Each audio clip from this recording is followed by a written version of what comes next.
Hi students, today we'll study a method of solving the quadratic equation to find its solution with the method that is completing the square. So how this method works? So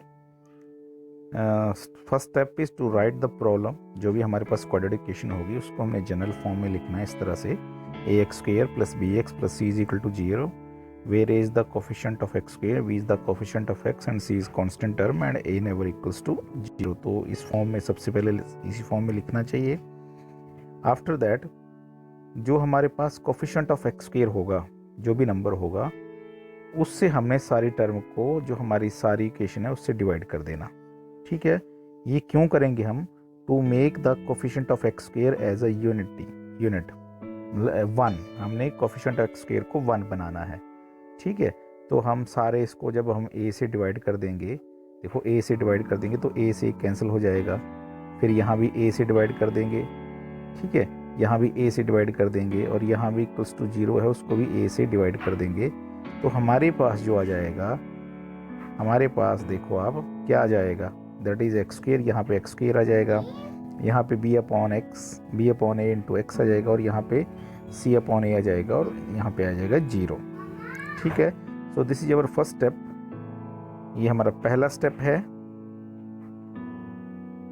so this is our first step to divide the whole equation by the coefficient of X square. Coefficient of X square से divide करेंगे. फिर after that हमारे पास next step क्या होगा कि जो हमारे पास यहाँ पे ये हमारे पास जो कांस्टेंट बना c अपॉन a, इसको हम दूसरी तरफ ट्रांसपोज कर लेंगे तो हो जाएगा यहाँ पे माइनस c अपॉन a. तो अब हमारे पास यहाँ पे लेफ्ट हैंड साइड में दो टर्म रहेंगी. ये फर्स्ट टर्म हो गई और ये होगी मिडल टर्म. ठीक है, ये मिडल टर्म हो गई हमारी, ये हमारी फर्स्ट टर्म हो गई और ये कांस्टेंट हमने दूसरी तरफ ले लिया. अब हम यूज़ करेंगे formula how to find the, क्योंकि हमने जो लेफ्ट हैंड साइड है इसको कंप्लीट स्क्वायर बनाना है. तो कंप्लीट स्क्वायर बनाने के लिए हमारे पास जो फॉर्मूला है, दैट मीन्स हमें वो कंप्लीट स्क्वायर वाली टर्म फाइंड आउट करनी है. तो वो हम मान लेते हैं कि वो थर्ड टर्म है, जिसको हम यहाँ पे लिखेंगे उसको. ठीक है, तो थर्ड टर्म निकालने का फॉर्मूला क्या है वो, that is M T square over 4 into F T. 4 into first term, M T हो गया मिडिल टर्म का स्क्वायर. देखो मिडिल टर्म हमारे पास क्या है, ये फार्मूला हम यूज़ करेंगे. याद कर लो इस फार्मूले को, middle term square divided by 4 into first term. Right, so middle term हमारे पास b upon a into x है, तो इसका स्क्वायर कर दिया. नीचे 4 इंटू फर्स्ट टर्म हमारे पास एक्स स्क्वायर है, तो 4 इंटू एक्स स्क्वायर कर दिया. ठीक है, अब इसको अच्छे से लिख लिया. तो ये क्या हो जाएगा, ये b upon a X whole square हो जाएगा, b square upon a square into X square. अब नीचे का 4 इंटू एक्स स्क्वायर भी ऊपर लिखा जाएगा. ठीक है, तो क्या हो जाएगा, यहाँ पे एक्स स्क्वायर से एक्स स्क्वायर कैंसिल आउट हो जाएगा. हमारे पास क्या बच जाएगा, 1 upon 4 into b square upon a square बच जाएगा. तो इसको हम क्या लिख सकते हैं, this is the complete square of b upon 2a whole square है ये. इसको हम क्या लिख सकते हैं, b square upon 4a square को हम लिख सकते हैं b upon 2a whole square. So ये हमारे पास लास्ट फॉर्मूला निकल के आता है कि b अपॉन 2a क्या है. ठीक है, तो अगर हम 1/2 को अलग लिख लेंगे तो b अपॉन a क्या है, what is b upon a. यहाँ पे देखेंगे हम, b upon a is coefficient of x. ये हमारे पास क्या है, it is a coefficient of x. तो हमारे पास जो फॉर्मूला निकल के बनता है, that is half of coefficient of x whole square. तो ये हम फॉर्मूला लास्ट में यूज़ करेंगे. डायरेक्ट हमने जो क्वेश्चन करना है तो हम ये फॉर्मूला यूज़ कर सकते हैं, half of coefficient of x का होल स्क्वायर. ये हमें दोनों तरफ ऐड करना पड़ता है. ठीक है, तो ये तभी बना फॉर्मूला, ये तभी निकल के आया जब हमें ये बेसिक फॉर्मूला क्लैरिफाई था. ठीक है, इस फॉर्मूले से ये फॉर्मूला निकल के आता है. बुक्स में नहीं बताया होता है, तो ये it's new things for you. Books में तो सीधा लिखा होगा half of coefficient of X square से दोनों तरफ मल्टीप्लाई करो, लेकिन ये आप कहाँ से जनरेट करते हो, तो ये हमारा बेसिक फार्मूला है. आपको अगर यही याद रखना है तो ये याद रख सकते हैं, या आप ये हम बेसिक फार्मूला याद रखो तो इससे काम चल पड़ता है. ठीक है, तो अब हम क्या करेंगे, हम नेक्स्ट स्लाइड पे चलते हैं अब. अब हमने क्या कर लिया, अब हमने थर्ड टर्म वो फाइंड आउट कर ली. अब वो थर्ड टर्म हम इक्वेशन के दोनों तरफ ऐड कर लेंगे. तो जो हमने थर्ड टर्म निकाली थी हाफ इंटू बी अपॉन ए होल स्क्वायर, तो यहाँ भी ऐड कर ली और यहाँ भी हमने दोनों तरफ ऐड कर ली. अब यहाँ पे इसको हमने परफेक्ट स्क्वायर की फॉर्म में लिख लिया अच्छे से। देखो कैसे लिखा, इसको लिखा x whole square plus B upon a into x. इसको हम लिख सकते हैं b upon 2a whole square equal to, इसको अच्छे से सॉल्व कर लिया, हो गया b upon 2a whole square minus C upon a. अब आगे जाके इसको लिख लिया एक्स होल स्क्वायर, आगे प्लस हो गया ना, a plus B whole square बनेगा ये, तो एक्स स्क्वायर प्लस 2 इंटू ए हमारे पास एक्स है, बी हमारे पास बी अपॉन 2a है, plus B upon 2a whole square. बाकी ये टर्म हमने वैसे ही लिखी। तो यहाँ से ये हमारे पास किसका होल स्क्वायर बन गया, this becomes x plus B upon 2a whole square हमारे पास ये जनरेट हो गया। तो ये आ गया हमारे पास x plus B upon 2a whole square is equal to, इसको सॉल्व कर लिया, it's B square upon 4a square minus C upon A. Now we will take square root on both side. तो दोनों तरफ हमने स्क्वायर रूट लगा लिए, तो स्क्वायर से रूट कट गया, तो हमारे पास क्या आ गया x plus B upon 2a is equal to, अब स्क्वायर रूट का जो आंसर होता है प्लस माइनस में होता है, so plus minus B square upon 4ac under root upon 2a। ठीक है, क्योंकि ये होल स्क्वायर रूट था यहाँ पे, तो 4 स्क्वायर का स्क्वायर रूट निकल के हो गया 2a, तो ऊपर ही रहा स्क्वायर रूट यहाँ पे। तो हमारे पास जो फॉर्मूला निकल के आ गया, अब हम ये प्लस b अपॉन 2a दूसरी तरफ ले जाएंगे, तो ट्रांसपोज करके हो जाएगा minus b upon 2a plus minus square root of B square minus 4ac upon 2a। So this is known as quadratic formula.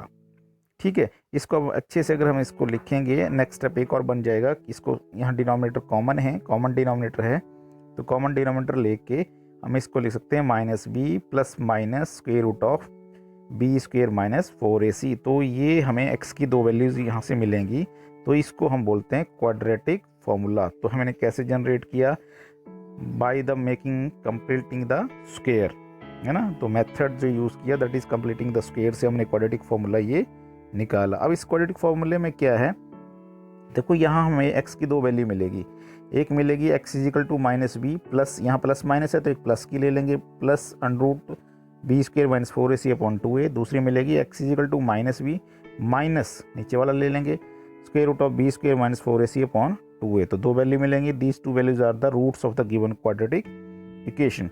अब रूट्स तभी होते हैं जब हमारे पास ये जो वैल्यू हो B square minus 4ac it is always greater than और इक्वल टू 0 हो, तब हमारे पास ये दोनों रूट्स होंगे। ये हमने रूट्स पहले बोल दिए, मैंने ये लिखे।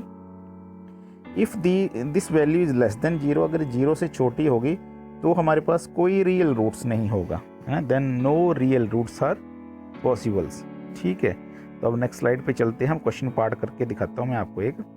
तो यहाँ पे मैंने क्वेश्चन लिया है that is find the roots if they exist by the method of completing the square, है ना। तो हमारे पास जो क्वेश्चन है 2x स्क्वायर minus 7x plus 3 is equal to 0। तो सबसे पहला काम क्या है, हमने कोफिशिएंट ऑफ एक्स स्क्वायर को 1 बनाना है। तो मैंने सारी क्वाड्रेटिक इक्वेशन को जो कोफिशिएंट ऑफ एक्स स्क्वायर है उससे डिवाइड कर दिया, यहाँ 2 से डिवाइड किया, यहाँ भी 2 से डिवाइड किया, यहाँ भी 2 से डिवाइड किया। क्लियर, तो जब 2 से डिवाइड कर दिया तो यहाँ पे आ गया मेरे पास एक्स स्क्वायर, 2 से 2 कैंसिल हो गया ना, तो क्या आ गया एक्स स्क्वायर माइनस 7/2x। अब ये प्लस 3/2 दूसरी तरफ ले गया तो हो गया माइनस 3/2 हो गया। ठीक है, तो ये मेरी फर्स्ट टर्म बन गई, ये फर्स्ट टर्म हो गई, ये हो गई मिडिल टर्म। ठीक है, दिस इज मिडिल टर्म। तो मिडिल, अब हम थर्ड टर्म निकालेंगे। थर्ड टर्म निकालने का फॉर्मूला क्या है, middle term square over 4 into first term. तो मिडिल टर्म होगी minus 7/2x square X whole square 4 into X square. तो 7/2 होल स्क्वायर क्या हो गया 49x स्क्वायर, 2 स्क्वायर हो गया 4 इंटू 4 इंटू एक्स स्क्वायर। सो एक्स स्क्वायर से एक्स स्क्वायर कैंसिल आउट हो जाएगा यहाँ पे, तो हमारे पास क्या रह जाएगा, दैट इज़ 49/16। तो इसको हम बोल सकते हैं 7/4 होल स्क्वायर। चाहे आप ऐसे कर दो या half the coefficient of X whole square से करते, तो हाफ कोफिशिएंट ऑफ एक्स है हमारे पास माइनस 7/2, ये है ना कोफिशिएंट ऑफ एक्स का होल स्क्वायर, तो भी हमारे पास आता 49/16 दैट इज 7/4 होल स्क्वायर। सो अब हम 7/4 होल स्क्वायर दोनों तरफ ऐड कर लेंगे। ठीक है, अब ये हमारे पास यहाँ लेफ्ट हैंड साइड में परफेक्ट स्क्वायर बन जाएगा, ये बन गया x, क्योंकि यहाँ बीच में माइनस है ना, तो a minus B whole square बनेगा। याद रखो जब सारी टर्म प्लस की हो तो a plus B whole square बनता है, जब माइनस हो तो a minus B whole square बनता है। अब a तो यहाँ पे हमारे पास x है, ठीक है, और b हमारे पास ये है 7/4, तो ये हमारे पास बन गया x माइनस 7/4 होल स्क्वायर। अब दूसरी तरफ हो गया 49/16 माइनस 3/2। 2। अब हमने ये साइड सॉल्व कर ली तो होगा 16 एलसीएम आ गया, तो 49 माइनस 2 8 16 ऊपर आ जाएगा -24। तो इसको सॉल्व करेंगे तो हो जाएगा x minus 7/4 whole square that is equal to 25/16। Now taking square root on both side, square root ले लिया तो स्क्वायर से रूट कैंसिल आउट हो गया, तो x माइनस 7/4। अब 25/16 का स्क्वायर रूट आता है माइनस प्लस माइनस 5/4, क्योंकि स्क्वायर रूट के आंसर प्लस माइनस में आएंगे हमेशा। तो पहले प्लस के लिए सॉल्व कर लेंगे प्लस 5/4 के लिए, फिर माइनस 5/4 के लिए सॉल्व करेंगे। जब x प्लस बाई 4 के लिए सॉल्व करेंगे तो x is equal to 5/4 plus 7/4 हो जाएगा, तो x आ जाएगा हमारे पास 3।